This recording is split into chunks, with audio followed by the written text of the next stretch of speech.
தமிழ் சொந்தங்கள் அனைவருக்கும் சத்தியசீலனின் அன்பு வணக்கங்கள். இன்றைக்கி நம்மளுடைய வகுப்பில் பார்க்க போகிறது 25வது நாள் வகுப்பு. ஸோ 25வது நாள் வகுப்பில் நம்ம பார்க்க போகிற தலைப்பு என்ன அப்படின்னா புறநானூறு. நேற்று நம்ம பார்த்துருப்போம் புறநானூரோட அடிப்படை தகவல்கள், முக்கியமான பாடல் வரிகள் பார்த்தோம் இல்லையா. ஸோ இன்றைக்கி வகுப்பில் நம்ம என்ன பார்க்க போகிறோம் அப்படின்னா, நம்ம இதில் இருக்கக்கூடியதில் நம்மளுடைய புறநானூறு ஸ்கூல் புக்கில் இருக்கக்கூடிய பாடல்களை தான் நம்ம பார்க்குறோம். சரியா? ஓகே. ஸோ இன்னைக்கு கிளாஸில் ஒரு 2 பாட்டு பார்க்கலாம். குடபுலவினர் எழுதின ஒரு பாடல் இருக்குது. அடுத்து கடலூர் மாய்ந்த இளம்பெரு எழுதின பாடல் ஒன்று இருக்குது. பொன்முடியார் எழுதினது. மொத்தம் 3 பாட்டு. சரி, 3 பாட்டு நம்ம பார்க்க போகிறோம்.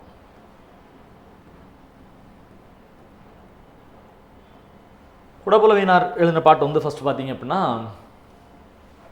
யாருக்கா எழுதுறாரு? தலையானங்கானத்து செரு வென்ற நெடுஞ்செழியன் பற்றி. நேற்று அதை பற்றி மேலோட்டமாக பார்த்துருப்போம். ஸோ அந்த தலையானங்கானத்து செரு வென்ற நெடுஞ்செழியன் இல்லையா, இவர் ஒரு மிகப்பெரிய போர் வீரராக இருந்தவருங்க. சரி, ஒரு அரசர், ஒரு மிகப்பெரிய போர் வீரர்னு சொல்லலாம். படைகளை லீட் பண்ணி கொண்டு போகிற சிறந்த தளபதினு கூட சொல்லலாம். சரி, அப்படிப்பட்டதான் தலையானங்கானத்து செரு வென்ற நெடுஞ்செழியன். சின்ன வயசுலேயே யாரெல்லாம் சேர சோழ வேளிர்கள் அப்படின்னு சொல்லி 7 பேரோட தலையை வெட்டி அவங்களுடைய கிரீடங்களை தன்னோட மார்பிள் மாலையாக போட்டு வந்தவர். சரிங்களா? அதனால் சில பாடலில் வர எழுமுடி மார்பன் அப்படின்னு கூட சொல்லுவாங்க. சில பாடலில் செங்குட்டுவன் சொல்லுவாங்க எழுமுடி மார்பன்னு. அவர் இவரையும் எழுமுடி மார்பன், 7 மணிமுடிகளை மார்பில் அணிந்தவர் அப்படின்னு ஒரு பேர் இருக்குது. ஓகே, சரி.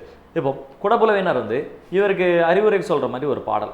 அதனால் இது முதுமொழி காஞ்சித்துறைன்னு நம்ம சொல்லுவோம். முதுமொழி காஞ்சித்துறையில் இருக்கக்கூடிய ஒரு பாடல். ஸோ அந்த பாட்டில் என்ன சொல்கிறாரு? பாட பார்ப்போமா? ஒரு 3 பாட்டாக இருக்கும். நம்ம ஒன்றுனா பார்ப்போம்.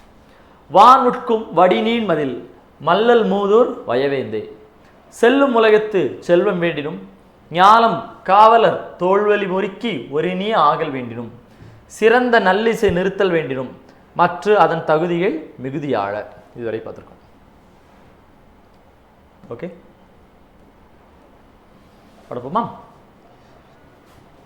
வானுட்கும் வடி நீன்மதில். சரியா? வானுட்கும் வடி நீன்மதில் அப்படின்னா என்ன? வானளவிற்கு உயர்ந்த வடிவமுள்ள நீண்ட மதில் சுவரை உடையவரே. ஓகே. மல்லல் மூதூர் வயவேந்தே. மல்லல்னா வளமான, மூதூர்னா பழமையான ஊர், வேந்தன்னா அரசன். அப்போ என்ன சொல்றாரு? வானுட்கும் வானளவிற்கு உயர்ந்த, இப்போ ரொம்ப உயரமான. அடுத்து வடி நீண் மதில் நீண்ட மதில் சுவரை உடைய, மல்லல் வளமான, மூதூர் பழமையான ஊரான இந்த மதுரையுடைய வேந்தனே அப்படின்னு சொல்லிட்டு பாட்ட ஆரம்பிக்கிறாரு. சரியா? வானுட்கும் வடி நீண்மதில் மல்லல் மூதூர் வயவேந்தே. அப்போ வானளவுக்கு உயர்ந்த மற்றும் நீண்ட மதில் சுவரை உடைய வளமான மற்றும் பழமையான ஊரான மதுரை ஆட்சி செய்யக்கூடிய பாண்டிய மன்னனே அப்படின்னு சொல்லிட்டு அடுத்த பாட்டை ஆரம்பிக்கிறாரு. சரியா? என்ன சொல்றாரு? ஒரு 3 கொஸ்டின் கேட்குறாரு. செல்லும் உலகத்து செல்வம் வேண்டினும். செல்லும் உலகத்து செல்வம் வேண்டினும். செல்லும் உலகம்னா என்னங்க அப்படின்னா, நம்ம வாழ்க்கை இம்மை மறுமைன்னு சொல்கிறோம்ல. இம்மைனா என்ன? இன்றைக்கி நம்ம வாழக்கூடிய வாழ்க்கை. மறுமைனா என்ன? இந்த வாழ்க்கை முடிச்சதுக்கப்புறம் வாழ்கிறது. ஸோ மண்ணுலக வாழ்க்கை, விண்ணுலக வாழ்க்கை, இறைவனடியில் வாழ்க்கை அப்படின்னு ஒவ்வொருத்தருக்கும் ஒவ்வொரு மார்க்கத்திலையும் ஒவ்வொரு வகையான சொல்லப்பட்டிருக்கும் இல்லையா? சரி, அப்படி இருக்கும்போது மண்ணுலக வாழ்க்கையை முடிச்சுட்டு இப்போ மண்ணுலக வாழ்க்கையில் வாழணும் அப்படின்னு சொன்னோம்னா நமக்கு தேவையான பொருள் என்ன? செல்வங்கள். அது மாதிரி மறுமை வாழ்க்கைக்கு தேவையான என்ன? சொர்க்கத்துக்கு போகணும், அல்ல இறைவனுடைய பாதத்தை அடையணும் அப்படின்னா நல்ல புண்ணியங்கள் செஞ்சுருக்கணும். அதான் சொல்கிறாங்க செல்லும் உலகத்து செல்வம் வேண்டினும். அடுத்து போக போகிற உலகத்துக்கு இப்போவே செல்வத்தை சேர்த்து வைக்கணும்னு ஆசைப்படுறியா? அதாவது புண்ணியங்களை சேர்த்து வைக்கணும்னு ஆசைப்படுறியா அப்படின்னு கேட்குறாரு. கேட்டு அடுத்து ஞாலம் காவலர் தோல்வெளி முறுக்கி ஒரு நீ ஆகல் வேண்டினும். ஞாலம் காவலர் தோல்வெளி முறுக்கி ஒரு நீ ஆகல் வேண்டினும். காவலர்னா அரசர். சரியா? இந்த உலகத்துக்கே தோல்வலி, அதாவது உன்னுடைய தோல் வலிமையால் இந்த உலகத்தையே ஜெயிச்சு உலகத்துக்கே ஒரே அரசன் இந்த தலையானங்கானத்து செருவென்ற நெடுஞ்செழியன்னா அப்படின்னு சொல்லணும்னு ஆசைப்படுறியா? அதான் இந்த உலகத்தையே உன்னுடைய தோல் வலிமையால் ஜெயிச்சு உலகத்துக்கு நீ அரசனாக இருக்குன்னு ஆசைப்படுறியா அப்படிங்கிறாரு. சரியா? சூப்பர்.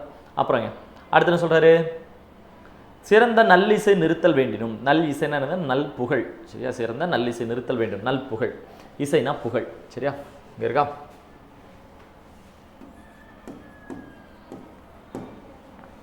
காவலர் அப்படின்னாலும் அரசன் தான், வேந்தன்னாலும் அரசன் தான். சரிங்களா? அப்போ சொல்லுறது இந்த உலகத்தை விட்டு நீ மறைஞ்சாலும் உன்னோட புகழ் இங்கே நிலச்சி நிற்கணும்னு ஆசைப்படுறியா? ஒரு 3 கொஸ்டின் கேட்டார். சரியா?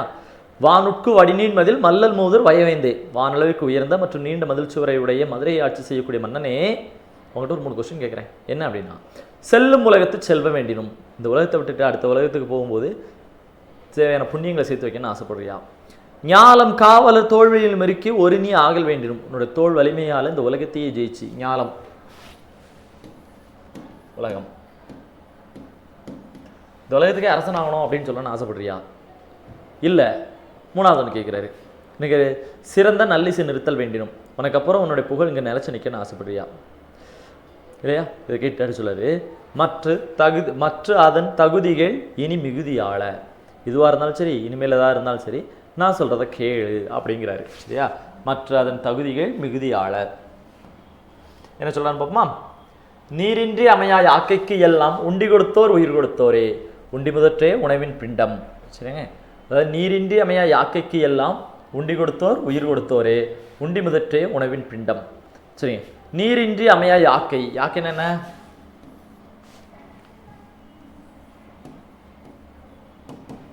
உடம்பு, உடல். மனிதனுடைய உடம்பு இருக்குல்ல, மனித உடலை சொல்கிறாங்க. ஸோ மனித உடல் அப்படின்னு சொல்லும்போது அவர் சொல்றாரு, நீரின்றி அமையா யாக்கை. சரிங்க? நீரின்றி அமையா யாக்கை. தண்ணி இல்லாமல் இந்த உடம்பு இல்லை. தண்ணி இல்லாமல் இந்த உடம்பு இல்லை. இப்படிப்பட்ட இந்த மனித உடம்புக்கு இல்லை மனித விலங்குகளுக்கு எதனால எடுத்துக்கலாம். சரியா?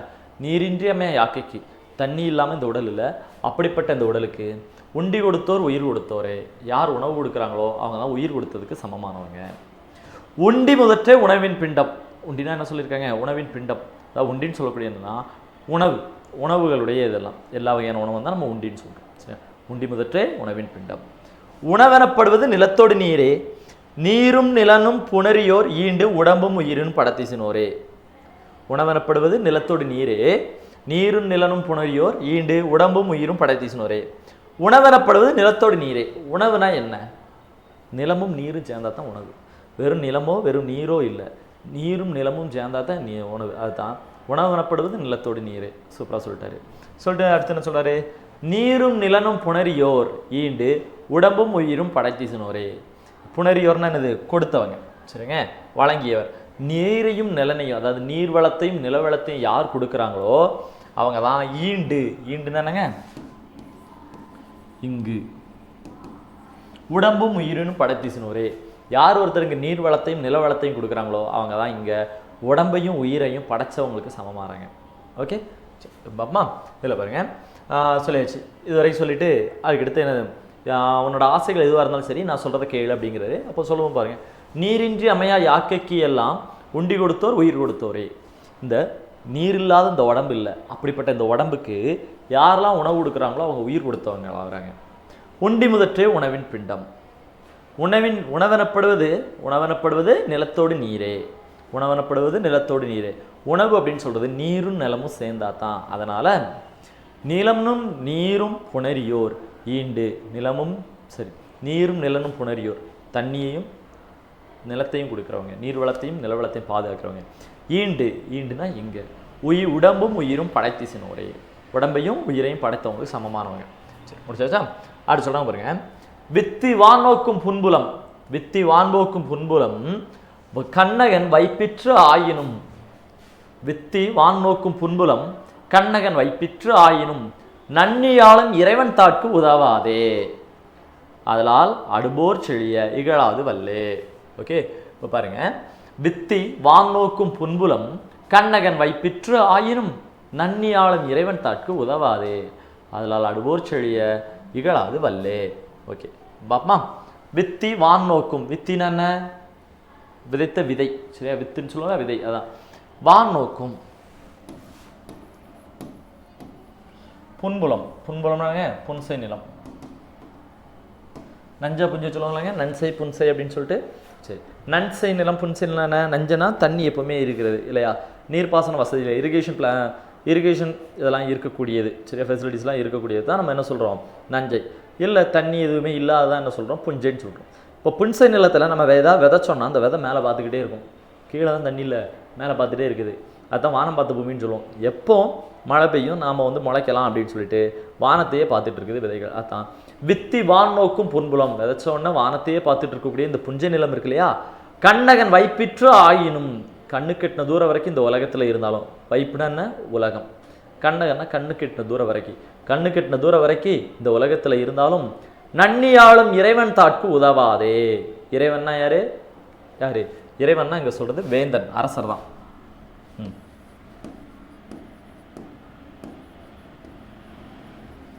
சரியா? வித்தி வானோக்கு புன்புலம் கண்ணகன் வைப்பிற்று ஆயினும் நன்னியாலும் இறைவன் தாட்கு உதவாதே. நன்னினா என்ன? சரி, நன்னினா நம்பி வாழக்கூடிய இறைவனுக்கு, அதாவது அரசனுக்கு உதவுமானா உதவாது. அதாவது கண்ணு கெட்டின தூரம் வரைக்கும் நீ ஜெயிச்சுக்கிட்டே போகிற, ரைட் தான். ஆனால் அந்த இலம்லாம் எந்த ஒரு வசதியும் இல்லாமல் புஞ்சை நிலமாக இருந்துச்சு அப்படின்னா அதை நம்பி ஆட்சி செய்யக்கூடிய உனக்கு உதவாது, அங்கே இருக்க மக்களுக்கு உதவாது. அதனால் அடுபோர் செழிய, பல போர்களில் வெற்றி பெற்ற செழியனே, நெடுஞ்செழியனே, இகழாது வல்லே, நான் சொல்கிறத இகழாமல் கேளு அப்படிங்கிறாரு. சரிங்க, சொல்லிட்டு சொல்கிறாரு, நிலன் நெளிமருங்கின் நீர்நிலை பெருக, நிலன் நெளிமருங்கின் நீர்நிலை பெருக, தட்டோர் அம்ம இவன் தட்டோரே, தள்ளாதோர் இவன் தள்ளாதோரே. நிலன் நெளிமருங்கின், அதாவது வளைந்து நெளிந்து இருக்கக்கூடிய நிலம். வளைந்து நெளிந்து என்ன? இப்படி இல்லை, இப்படி. சரியா? வளைந்து நெளிந்து மேடு பள்ளமாக இருக்கலாங்க. இதில் பள்ளமான பகுதியெலாம் நிலத்தை வெட்டி அடுத்து என்ன பண்ணோம்? தண்ணியெல்லாம் சேர்த்து வைங்க. சரியா? நீர்ப்பாசனத்தை அதிகப்படுத்துங்க. அதான் சொல்றாரு, நிலன் நெளிமருங்கின் நீர்நிலை பெருக, தட்டோரம்மா இவன் தட்டோரே, தள்ளாதோர் இவன் தள்ளாதோரே. அதாவது வளைந்து நெளிந்து இருக்கக்கூடிய, அதாவது மேடு பள்ளமாக இருக்கக்கூடிய இந்த நிலப்பகுதியில் நீர் வளத்தை பெருக்குங்க, குளம் வெட்டுங்க, அணையை கட்டுங்க, தண்ணியை பெருக்குங்க. அப்படி பண்ணவங்க தான் புகழோடு வாழ்ந்திருக்காங்க, பண்ணாதவங்க புகழ் இல்லாமல் போயிட்டாங்க. ஏன்னா இந்த உலகத்துக்கு தேவையானது முக்கியமான என்னது? மக்களுக்கான உணவு. உணவு அப்படிங்கிறது நீர்வளமும் நிலவளமும் இருந்தால் தான் உண்டு. அது வந்து பாண்டியர்களுக்கு முக்கியமான கடமையாக சொல்லப்படுதுங்க. பாண்டிய நாட்டு மன்னர்களுக்கு எப்போவுமே நீர் வளத்தை பாதுகாக்கிறது ரொம்ப முக்கியம். நீங்கள் எக்ஸாம்பிளோட பார்க்கலாம். தாலாட்டு பாடல் படிச்சிருப்போம், ஞாபகம் இருக்கா? நம்ம வந்து 6th புக்கில் ஒரு தாலாட்டு பாடல் இருக்கும். பொதுவாக நம்ம படிப்போங்க. சேர நாடு வேழமுடைத்து யானைகளுக்கும், பாண்டிய நாடு முத்துடைத்து முத்துக்களுக்கும், சோழ நாடு சோறுடைத்து உணவை பற்றியும், தொண்டை நாடு சான்றோர் உடைத்து இதெல்லாம் சொல்லியிருப்பாங்க இல்லையா? அந்த தாலாட்டு பாட்டை கொஞ்சம் பார்த்தீங்கன்னா நல்லா புரியும் பாண்டியர்களுக்கான கடமை என்னன்னு. ஸோ அதில் சொல்லும்போது பாருங்களேன், ஃபர்ஸ்ட் வந்து என்ன சொல்லியிருப்பாங்க? முதல்ல, தந்தத்திலே தொட்டில் கட்டி தங்கத்திலே பூயிழைத்து செல்லமாய் வந்துதித்த சேர நாட்டு முத்தனோ. தந்தத்திலே தொட்டில் கட்டி தங்கத்திலே பூயிழைத்து செல்லமாய் வந்துதித்த சேர நாட்டு முத்தேனோ. தந்தம், யானை தந்தத்தை சொல்லிட்டாங்க, ஏன்னா சேர நாடு வேழமுடைத்து. ரெண்டாவது பாடல் இருக்கும், வாழை இலைபரப்பி வந்தாரை கையமர்த்தி. சரிங்க, வாழை இலைபரப்பி வந்தாரை கையமர்த்தி சுவையான விருந்து வைக்கும் சோழ நாட்டு முக்கனியோ. விருந்து வைக்கிறது, ஏன்னா சோழ நாடு சோறுடைத்து. அப்போ பாண்டிய நாடு முத்துடைத்து, முத்து வச்சு தானே பாடணும், பாடியிருக்க மாட்டாங்க. என்ன சொல்லியிருப்பாங்க? குளிக்க குளம் வெட்டி குளம்பாள அணைகட்டி, குளிக்க குளம் வெட்டி குளம்பாள அணைகட்டி பசியை போக்க வந்த பாண்டி நாட்டு முத்தமிழோ. இப்போ பாருங்க, அந்த இடத்துல பாண்டிய நாடு அப்படின்னு எடுக்கும்போது மட்டும் மாறுதா? ஏன்னா பாண்டிய நாட்டு மக்களுக்கு முக்கியமான கடமை என்ன மன்னனுக்கு அப்படின்னு சொன்னால் நீர்ப்பாசனம் தான். சரியா? இந்த வாட்டர் ஃபெசிலிட்டிஸ் இதெல்லாம் பண்ணி கொடுக்குறது தான் உங்களுக்கு முக்கியமான வேலையாக இருக்கும். சரிங்க சார்? ஏன்னா பாண்டியர்களை பொறுத்த வரைக்கும் இந்த நிறைய கோவில்கள் அப்படிலாம் கெட்டலாம் இல்லைங்க முன்னாடி. ஏன்னா ஒரு பக்கம் போர், இன்னொரு பக்கம் பார்த்தீங்கன்னா பருவ காலத்தில் பெய்யக்கூடிய மழையை வந்து சேர்த்து வைக்கணும் இல்லையா? ஸோ அதுக்காக தான். அதில் தான் இதிலே சொல்கிறாரு, குடப்புலவினார் வந்து தலையானங்கானத்து சிறுவன்ற நெடுஞ்சலைன்னு சொல்கிறாரு. தலையானங்கானத்து சிறுவன்ற நெடுஞ்சலைன்னு நீ எவ்வளவோ ஏரியாவை ஜெயிக்கிற, பகுதியை ஜெயிச்சுட்ட, உலகத்துக்கு நீ தான் அரசன் ஆகிருவ போல. ஆனால் இது எல்லாம் இதுக்காக பயன்படுமானா பயன்படாது. ஏன்னா அங்கே இருக்க மக்களை பாரு, மக்களுக்கு தேவையான உணவு கொடுக்கணும்னா என்ன பண்ணணும்? பசியை போக்கணும். அப்போ உணவு வேணும், உணவு வேணால் என்ன பண்ணணுமா? அதை பண்ணு அப்படிங்கிறாரு. ரொம்ப தெளிவாக ஒரு அரசர் வந்து அரசருக்கு ஒரு புலவர் வழிகாட்டுறாரு. அதை தான் இந்த பாடல், சூப்பரான ஒரு பாட்டு. சரியா?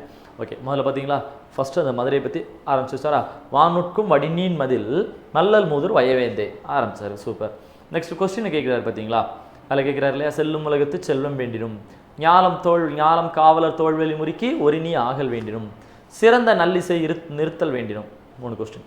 சரி, இருந்தாலும் மற்ற தகுதிகள் மிகுதியாக, சரி மிகுதிகள் தகுதியாளர் அப்படின்னு சொல்லிட்டார். இந்த பாட்டை முடிச்சு அடுத்து என்ன சொல்கிறாரு? அதில் வந்து நீரின்றி அமையா யாக்கிக்கு உண்டி கொடுத்தோர் உயிர் கொடுத்தோரே.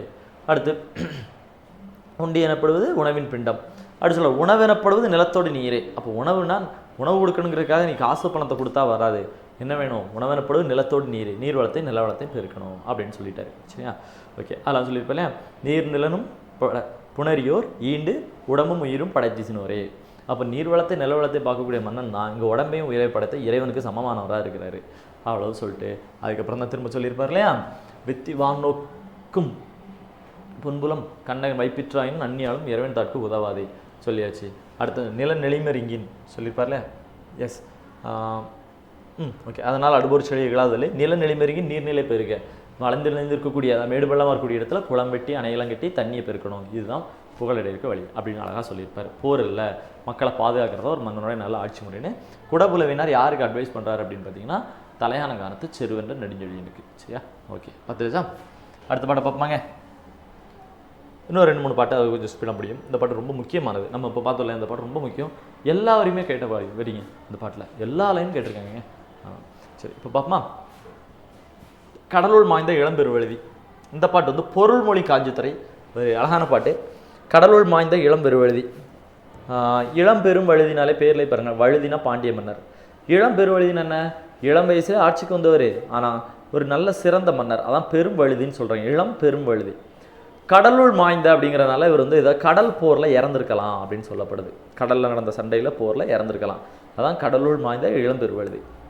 இவருக்கு ஒரு சந்தேகம், பேர் எழுதும்போதே கடலுள் மாய்ந்த இளம்பெருவழுதின்னு எழுதியிருக்க மாட்டாங்கன்னு. அப்போ சந்தேகம் வந்துடக்கூடாதுல்ல, அது எப்படிங்க எழுதும்போதே எப்படி எழுதினாரு அப்படின்னு யோசிக்கக்கூடாது. சரியா? சரி, ஏன்னா அதுக்கப்புறம் வச்ச பேர் தான். சரியா? முதல்ல வந்து இப்போ இளம்பெருவழுதின்னு வேணால் பேர் எழுதியிருப்பார்.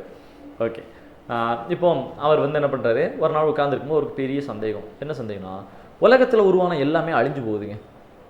நிலையாமை காஞ்சித்தனை அப்படி தானே? அதே தான்.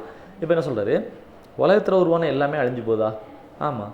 அக்ரிணையோ உயிர்தினையோ, உயிரற்றதோ உயிருள்ளதோ எல்லா பொருளுமே உருவான அழியுது. இந்த உலகம் மட்டும் ஏங்க அழியலை அப்படின்னு டவுட்டு. அதானே அப்படின்னு சொல்லிட்டு அவர் யோசிக்கிறாரு. யோசிச்சா கடைசி ஆன்சர் கிடச்சிருச்சு. ஏன்னா இந்த உலகத்தில் இருக்கக்கூடிய மக்கள் எல்லாம் நல்லவங்களாக இருக்காங்க. நம்மளத்தான் சொல்லியிருக்காரு. சரியா? ஓகே, நம்மலாம் நல்லவங்களாக இருக்கிறோம் இல்லையா? அதனால தான் இந்த உலகம் அழியலையா, நம்மளால தான் இந்த உலகம் அழியலையா. திருக்குறளோட சொல்லுவாங்க இல்லைங்க, பண்புடையவர்கள்லாம் வாழ்கிறதுனால இந்த உலகம் இன்னும் அழியாமல் இருக்குது அப்படின்னு சொல்லிட்டு. அதே தான். சரிங்க? அதனால தான் புறநானூறு என்ன சொல்கிறோம், திருக்குறளுக்கெல்லாம் முன்னோடி அப்படிங்கிறோம். திருக்குறளுக்கே முன்னோடி, அதில் இருக்க விஷயங்கள்லாம் நிறையா இதில் தான் இருக்குது. சரியா? ஓகே, இந்த புறநானூறு பாருங்கள். இப்போ இந்த பாட்டில் சொல்லியிருக்காரு, கடலுள் மாய்ந்த இளம்பெருதி, நம்மலாம் எவ்வளோ நல்லவங்கன்னு சொல்லியிருக்காரு பாருங்க. தமிழர்களின் பண்புல சொல்றாரு. உண்டால் அம்மை உலகம் இந்திரர் அமிழ்தம் எய்வதாயினும் இனிது என தனியும் தமியர் உண்டலும் இலரே. முனிவிலர் துஞ்சலும் இலர் பிறர் அஞ்சுவது அஞ்சி புகழ் எனின் உயிரும் கொடுக்குவர் பழி எனின் உலகுடன் பெறினும் கொள்ளலர். அயர்விலர் அன்னமாட்சி அணையராகி தமக்கென முயலா நோன்தாள் பிறர்க்கென முயலுனர் உண்மையானே. நல்ல பாட்டுல. உண்டால் அம்மை உலகம் இந்திரர் அமிழ்தம் ஏவதாயினும் இனிது என தமியர் உண்டலும் இலரே. சரியா? ஃபர்ஸ்ட் பாப்பமா, உண்டால் இந்த உலகம் இருக்குல்ல, அதாவது இந்திரர் கையில் இருக்கக்கூடிய அமிழ்தமே கிடைச்சாலும் சரி தமிழர்கள் தனியாக சாப்பிட மாட்டாங்க. சரியா? தமியர்னா என்னது? தனித்து.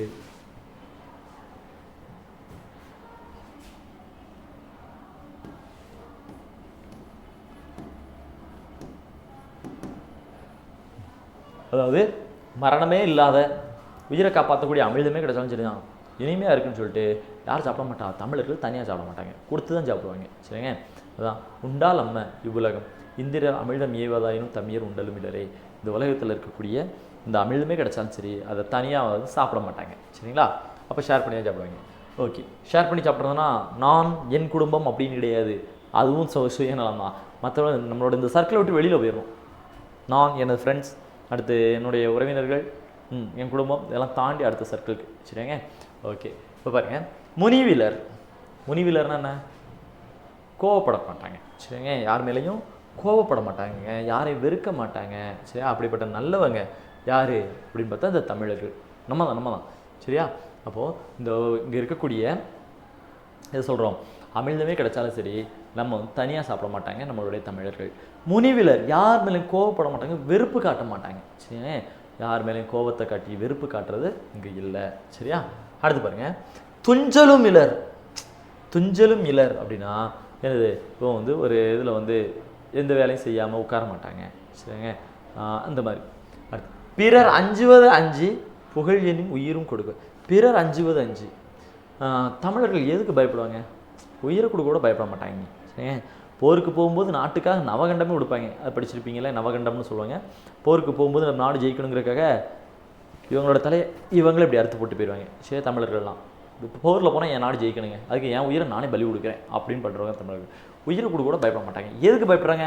பிறர் அஞ்சுவது அஞ்சு. பிறர் அப்படிங்கிற வார்த்தை இங்கே யாரை குறிக்குதுன்னா சான்றோரை சொல்கிறாங்க. சான்றோர்னா யாருங்க? நல்லா படித்தவங்க, நல்ல பண்புள்ள, நம்மளை மாதிரி. சரியா? அதுதான் சொல்லியிருக்காங்க. பிறர் சான்றோர். சான்றோர்கள் அஞ்சுவது. சான்றோர்கள் எதுக்கு அஞ்சுவாங்க? தப்பு பண்ணுறதுக்கு. அதுக்கு தான் தமிழர்கள் பயப்படுவாங்களாம். சரிங்க, தப்பு பண்ணத்தான் பயப்படுவாங்க. நாலு நல்லவர்கள் நம்மளை பார்த்து ஏன்டா இப்படி பண்ணிட்ட அப்படின்னு நம்மளை கேட்டக்கூடாது இல்லையா? அதுக்கு தான் பயப்படுதாங்க. நீயா இப்படி பண்ணிட்ட அப்படின்னு கேட்டக்கூடாது, அதுக்கு தான் பயப்படுறாங்க. சரியா? அதான் பிறர் அஞ்சுவது அஞ்சு. சரிங்க, சான்றோர்கள் அஞ்சுவதற்கு அஞ்சு. புகழ் எனின் உயிரும் கொடுக்குவார். புகழ் மீன்ஸ் என்னன்னா, ஒரு நாலு நல்ல விஷயம் செய்கிறதுனால 4 பேருக்கு நல்லது கிடைக்கும், நம்ம குடும்பத்துக்கு புகழ் கிடைக்கும் அப்படின்னு சொன்னால் உயிரையும் கொடுக்க தயார். 4 பேருக்கு நல்லது நடக்கணுங்கிறதுக்காக, அப்படி கிடச்சி நல்லது நடந்தால் நம்ம குடும்பத்துக்கு 4 நல்ல பேர் கிடைக்குங்கிறதுக்காக உயிரை கொடுக்கவும் தயார். ஆனால் பழியனின் உலகுடன் பெரினும் கொள்ளலர்.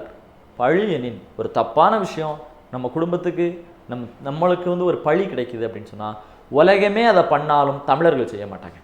சரிங்க, அதாங்க பிறர் அஞ்சுவது அஞ்சு. புகழெனின் உயிரும் கொடுக்குவர், பழியனின் உலகுடன் பெரினும் கொள்ளலர். சூப்பர்ல. அயர்விலர், சோர்வடைய மாட்டாங்க. நமக்கு இந்த சோர்வு அதெல்லாம் கிடையாது, எப்போ ஆக்டிவாக இருக்கிறது. சரிங்க, சோம்பேறித்தனமாக உட்கார மாட்டோம். சரியா? டிப்ரெஷன், ஸ்ட்ரெஸ் அப்படின்லாம் சொல்லிட்டுலாம் உட்கார மாட்டோம். என்ன வந்தாலும் பார்த்துக்கலாம், அடுத்த கட்டத்தை நோக்கி போய் ஓடிக்கிட்டே இருப்போம். Okay, done. அதாங்க அன்னவாட்சி அணையராகி தமக்கென முயலா நோண்டால் பிறர்க்கென முயலன்ற உண்மையானே. தமக்காக ஒரு விஷயம்னா செய்யறதுக்கெல்லாம் பெரிய ரிஸ்க் எடுக்க மாட்டாங்க. எனக்காக நான் அதை செய்ய போகிறேன் அப்படிலாம் கிடையாது. எனக்கா பார்த்துக்கலாம். பிறர்க்கென முயலுனர், மற்றவங்களுக்கா இந்த விஷயத்தை நான் செஞ்சு தரேன். ஏன்னா மற்றவங்களோட நலன் தான் தன்னலமாக வாழ்ந்தவன் தமிழ். இப்படிப்பட்ட தமிழன் வாழ்ந்ததுனால தான் இந்த உலகம் அழியலை அப்படிங்கிறாரு கடலூர் மாய்ந்த இளம்பெருவழுதி. ஓகே, இந்த பாட்டு நிறைய எக்ஸாம்பிள் கேட்டது, எல்லாவரையும் வந்துருச்சு அப்படின்னு சொல்லணும். இந்த முதல்ல பார்த்த 2 பாடலுமே எல்லாவரையும் கேட்கலாம், அவ்வளோ கொஸ்டின்ஸ் இருக்குது. சரிங்களா? இப்போ பாருங்கள், உண்டால் அம்மை இவ்வுலகம் இந்திரர் அமிழ்தம் ஏவதாயினும் தமியர் உண்டலும் இல்லரே. தனியாக சாப்பிட மாட்டோம். முனிவிலர், யார் மேலும் கோவப்பட மாட்டோம். துஞ்சலும் இல்லர், நம்ம வந்து சோறு உடைஞ்சு இந்த இதெல்லாம் வேலை இல்லாமல் உட்கார்றது அதெல்லாம் கிடையாது. அடுத்து பிறர் அஞ்சுவது அஞ்சி புகழினும் உயிரும் கொடுக்குவர், பழியனின் உலகுடன் பெரினும் கொள்ளலர். அயர்விலர், சோம்பேறித்தனமாக உட்கார மாட்டோம். அன்னமாட்சி அணையராகி தமக்கென முயலா நோழ்த்தால் பிறர்க்கென முயலுனர் உண்மையானே. ஓகே, அப்போ புரியுதா? தமக்காக ஒரு விஷயம் செய்ய மாட்டாங்க, மற்றவங்களுக்காக தான் உயிரை கூட செய்வாங்க. இதுதாங்க சொல்கிறோம், இதுதான் தமிழர்களின் பண்புன்னு சொல்லி யார் சொல்லியிருக்கா? இந்த கடலூர் மாய்ந்த இளம்பெருவழுதி. இப்போ தனக்கு வந்து ஒரு கொஸ்டின் வந்து நிலையாமை, காஞ்சினா நிலையாமையா? காஞ்சி பற்றி இவருக்கு ஒரு டவுட்டு. என்ன டவுட்டு? இந்த உலகத்தில் எல்லாம் அழியுது, உலகம் மட்டும் ஏன் அழியலை? இப்படி தேடும்போது அவருக்கு பொருள், அதாவது ஆன்சர் கிடச்சிருச்சு. அந்த பொருளை நம்மக்கிட்ட மொழிதல்னு சொல்கிறது, அதான் பொருண்மொழி காஞ்சித்துறை இந்த பாடல். சரியா? ஓகே, பாப்பமா அடுத்த பாடலை பார்ப்பாங்க.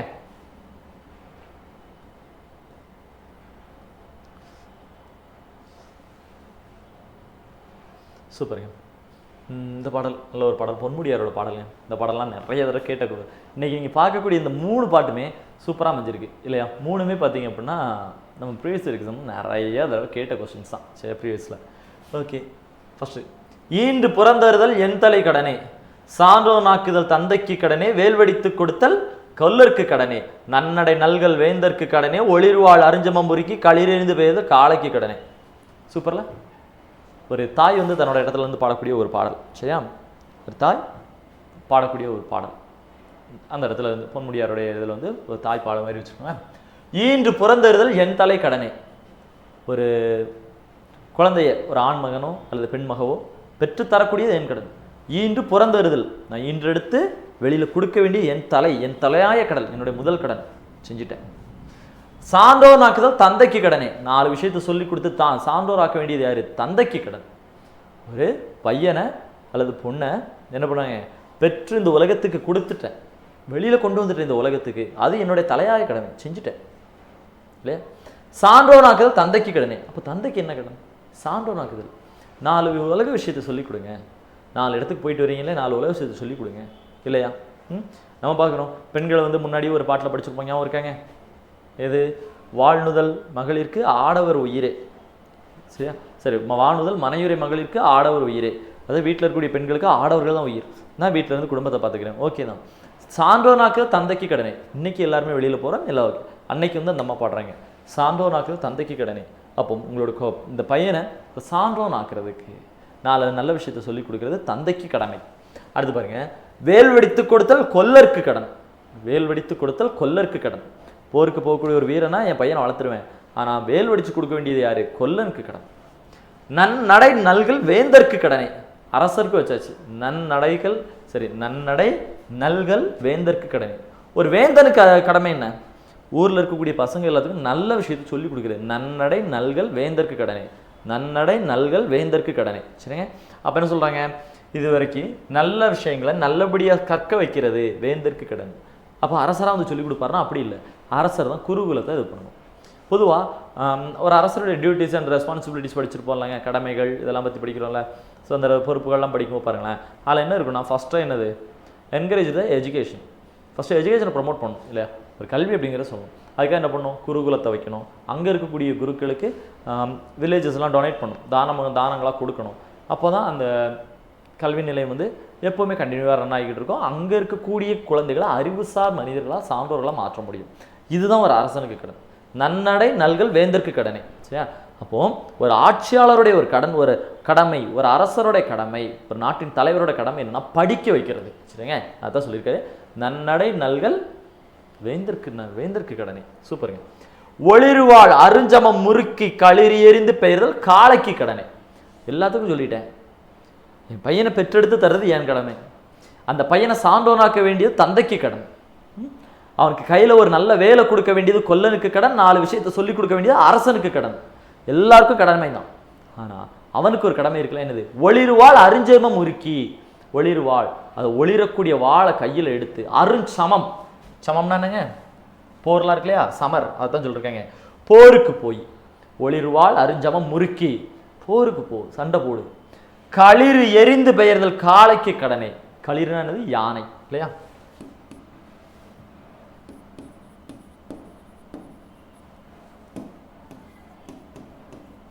ஓகேவா? வேந்தர்னா அரசன், அது நமக்கு தெரியும்.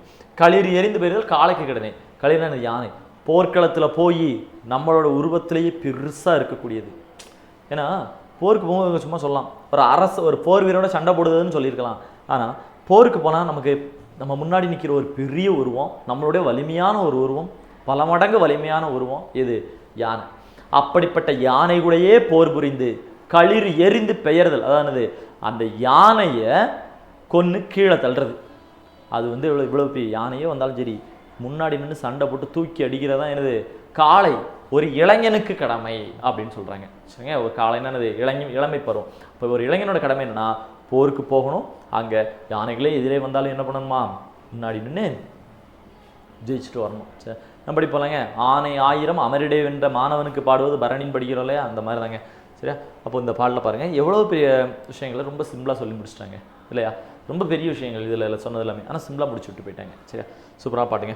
சரி, இப்போதைக்கு நம்ம இதில் பார்த்துருக்கோம் ஒரு 3 பாடல் வந்து நம்ம இன்றைக்கி புறநானூரில் பார்த்துருக்கோம். சரிங்க. ஸோ நாளை வகுப்பில் பார்த்தீங்க அப்படின்னு சொன்னால் நாளைக்கு பேலன்ஸ் இருக்கக்கூடிய பாடல் வந்து நம்ம வந்து பார்க்கலாம். சரிங்களா? ஓகே, இப்போ வந்து பார்த்திங்கன்னா இந்த வாரம் டெஸ்ட் இருக்கு இல்லையா, ஞாயிற்றுக்கிழமை டெஸ்ட் எழுதியிருப்பீங்க. ஸோ அந்த டெஸ்ட்டில் பார்த்திங்கன்னா நிறைய பேர் எழுதியிருந்தீங்க. இதில் இந்த வாரத்தில் வந்து நம்ம ஒரு டாப் 3 மார்க்கில் இருக்கவங்க வந்து சொல்லிடலாமாங்க. ஸோ யாரெல்லாம் இருந்தாங்க அப்படின்னு மட்டும் லைட்டாக பார்த்துடலாமா? ஏன்னா டாப் 3ல் வந்து இது வரைக்கும் பார்த்திங்க அப்படின்னா எழுதுனதில் ஒருத்தவங்க வந்து ஒரே ஒருத்தவங்க மட்டும் தாங்க 25 out of 25 எடுத்திருந்தாங்க. சரிங்களா? ஸோ அவங்களோட நேம் மட்டும் பார்த்துருமாங்க. நம் சசிலேகா அப்படின்னு ஒரு மேம், அவங்க வந்து 25 out of 25 எடுத்திருந்தாங்க. Super ma'am. ஓகே, செகண்டில் பார்த்தீங்கன்னா Meera Shifa Benazir ma'am and Valarmathi madam 24 எடுத்திருக்கீங்க. Super ma'am. சரியா? Meera Shifa Benazir ma'am and Valarmathi ma'am 24 mark எடுத்திருக்கீங்க.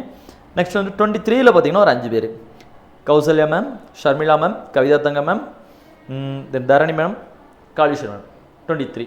சரிங்க, இப்போ பாருங்க, Sasikala madam 25, Meera Shifa Benazir madam and Valarmathi madam 24, Kausalya madam, Sharmila madam, Kavitha Thangam madam, Dharani madam, Kaleeswar madam 23. சரிங்க. ஸோ இதில் டெஸ்ட் எழுதுனதில் வந்து டாப் 3 மார்க்கில் வந்து பார்த்துருக்கோம்.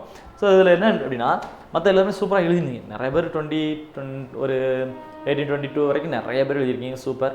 ஸோ எழுதுன எல்லாருக்குமே வாழ்த்துக்கள். நம்ம ஃபஸ்ட்டு முயற்சி செய்யணும். கிளாஸ் பார்க்குறோம் அப்படியே கட்டாயமாக டெஸ்ட்டை எழுதுங்கன்னு நம்ம வந்து எப்போவுமே சொல்கிற விஷயம் தான். சரிங்களா? கிளாஸ் பார்க்குற மாதிரி டெஸ்ட்டும் கொஞ்சம் எழுதிருங்க.